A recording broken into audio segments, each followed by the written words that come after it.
मुख्यमंत्री आणि त्यांच्या सरकारला तयार आहोत, हे आम्ही इथे जाहीरपणे सांगतो. खरं म्हणजे तिसरी गोष्ट इथे आणखी एक महत्त्वाचा मुद्दा असा आहे की परवाच्या दिवशी मुख्यमंत्र्यांनी एक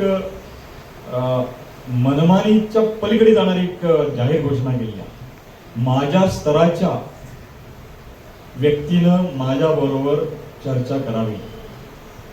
पहिली गोष्ट म्हणजे एखाद्या राज्याला एकच मुख्यमंत्री असतो, त्यामुळे राजकीय दृष्ट्या एकही त्या स्तराचा कोणी असू शकत नाही एका राज्यामध्ये संविधानिक रूपामध्ये. पण स्तर जर पाहायचा असेल तर आम्ही असं म्हणतो की या देशामध्ये फडणवीस सरकारने, या राज्यामध्ये विशेषतः, अर्थात देशामध्ये तर आहेच केंद्र सरकारने, तो प्रश्न आपण विचारलेला आहे आणि त्यासाठीच आपण इथे आज परिषद घेतलेली आहे की मुळात महाराष्ट्र गव्हर्नमेंटनं म्हणजे फडणवीस सरकारनं अनुसूचित जातीमध्ये जे काही उपवर्गीकरणाचा घाट घातलेला आहे तो आमच्या मते, आमचं स्पष्ट मत आहे की तो असंविधानिक आहे, संविधानाच्या विरोधात आहे, संविधानद्रोह आहे आणि म्हणून तो लोकशाहीचा द्रोह आहे. काही लोकांना गृहीत धरलं जातं, इथल्या SC ST OBCना गृहीत धरलं गेलं आणि त्यांच्यावर किती अन्याय अत्याचार केला तरी ते विरोध करणार नाहीत, अशी एक मानसिकता या मनोवाद्यांची आहे.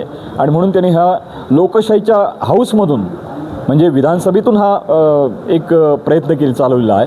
परंतु आपल्यासाठी स्पष्टपणे इथे सांगतो की रिपब्लिकन पार्टी ऑफ इंडिया याचा पूर्ण निषेध करेल, पूर्ण लढेल, कायम शेवटपर्यंत लढाई लढेल.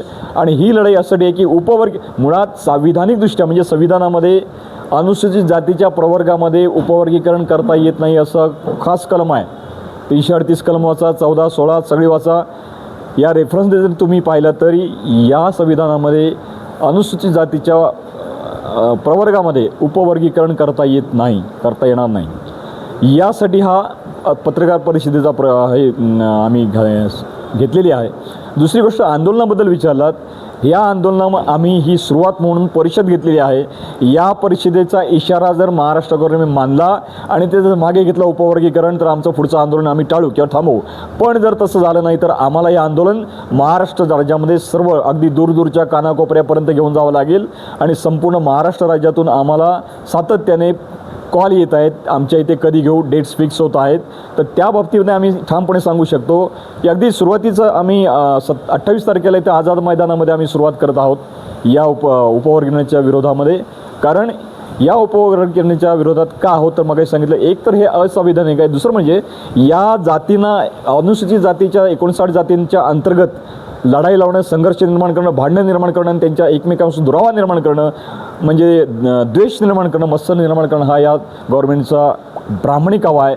पेशवाई 1818 संपवली असली तरीसुद्धा पेशवाईचा किडा आज या मनुस्मवादी सरकारच्या मनामध्ये, डोक्यामध्ये वळवळतो आहे आणि तो किडा यांना हे असले धंदे करायला लावतो आहे. या सगळ्या यांच्या धंद्यांना बंद करण्याचं आम्ही जाहीरपणे त्यांना आव्हान देतो की हे आम्ही तुमच्या विरोधामध्ये संघर्षामध्ये उतरलेलो आहोत. सुरुवात आहे आझाद मैदानामध्ये आणि इथे कमीत कमी प्राथमिक स्वरूपात घेत आहोत, एक लाक्षणिक घेत आहोत. आणि याचा परिणाम असा आहे की या आंदोलनासाठी जे मुंबईत येऊ शकत नाही त्यांनी आम्हाला ठिकठिकाणी बोलवलेलं आहे आणि त्या प्रकारे आम्ही महाराष्ट्रभर आम्ही त्यांच्यामध्ये त्या लोकांसाठी तिथे जाऊन आम्ही आंदोलनामध्ये पुढाकार नेतृत्व करत आहोत. एकूण प्रश्न असा आहे की लोकशाहीमध्ये जर तुम्ही बोलतच नाहीत एखाद्या चुकीच्या गोष्टीबद्दल तर ते दाबली जाईल, ती लोकांवर लादली जाईल आणि म्हणून तिथे छोटा असेल ना मोठा असेल तो आवाज करावा लागेल. समजा की आम्ही सुरुवात करत आहोत आणि हा आवाज दिवसेंदिवस मोठा होईल याची आम्हाला खात्री आहे. फडणवीस सरकारने रोडवरती येऊन आपलं आंदोलन रोडवरती आम्ही उतरणारच आहोत.